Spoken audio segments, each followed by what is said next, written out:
Hi. So I want to talk about the number 13. I think I've talked about it before. I like talking about it a lot because it's a teacher. So 13, they say in the Ayurvedic numerology that it's a karmic teacher. Now, let me just make one thing clear. Like, karma isn't necessarily bad, okay? There's good karma too. But oftentimes when people talk about karma, and even today when I talk about karma, it's about transforming the negative karma into something positive, into learning. And so I like to think of when I say karmic numbers or karma, it's a teacher. And if you just think of it as a teacher, then it becomes less about like any ideas or beliefs like punishing or trapped or constricted or victim consciousness. Why is this happening to me?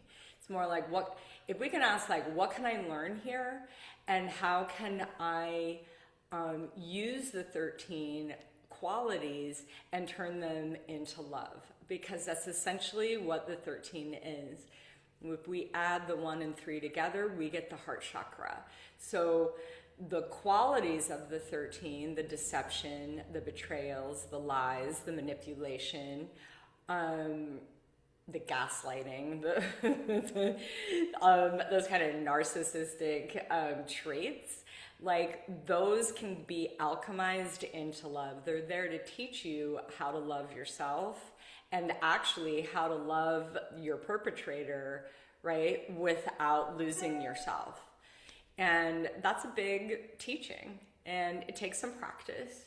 And we're going to practice this week. Friday, I'm giving a free class, a breathwork class. And I invite all of you to join. It's on Insight Timer.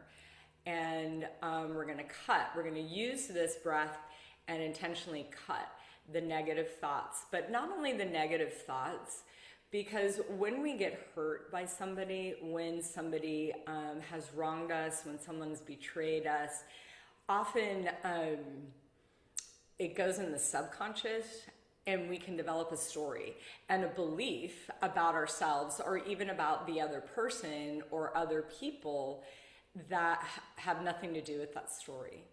Right? So we want to be able to cut those beliefs, not only the thoughts, but the underlying beliefs or stories underneath them that the mind generates. And the mind just generates it because it thinks it's protecting you, right? But it's also kind of not letting the love in as well. So we want to be able to like cut the thoughts, cut the beliefs around being hurt, around those things, so that we can continue to be on our love journey. You know, we don't want to let them have the power.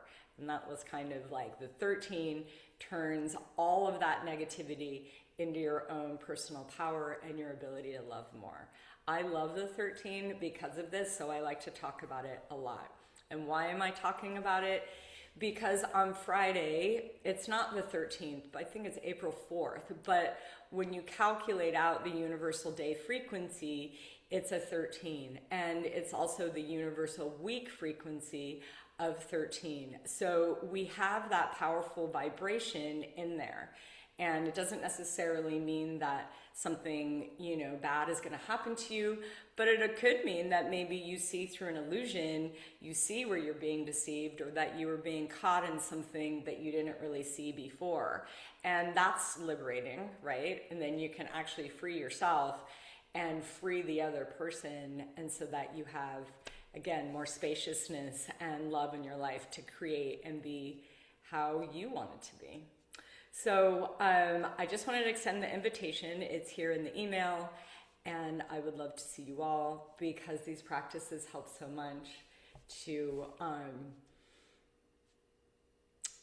transform the teaching, to like take the teaching. I find these practices like I take the teaching, I can receive the teaching, I can do the teaching, and I get to move forward with the teachings of the 13. All right, so that's all I have for today, but I'll be back soon.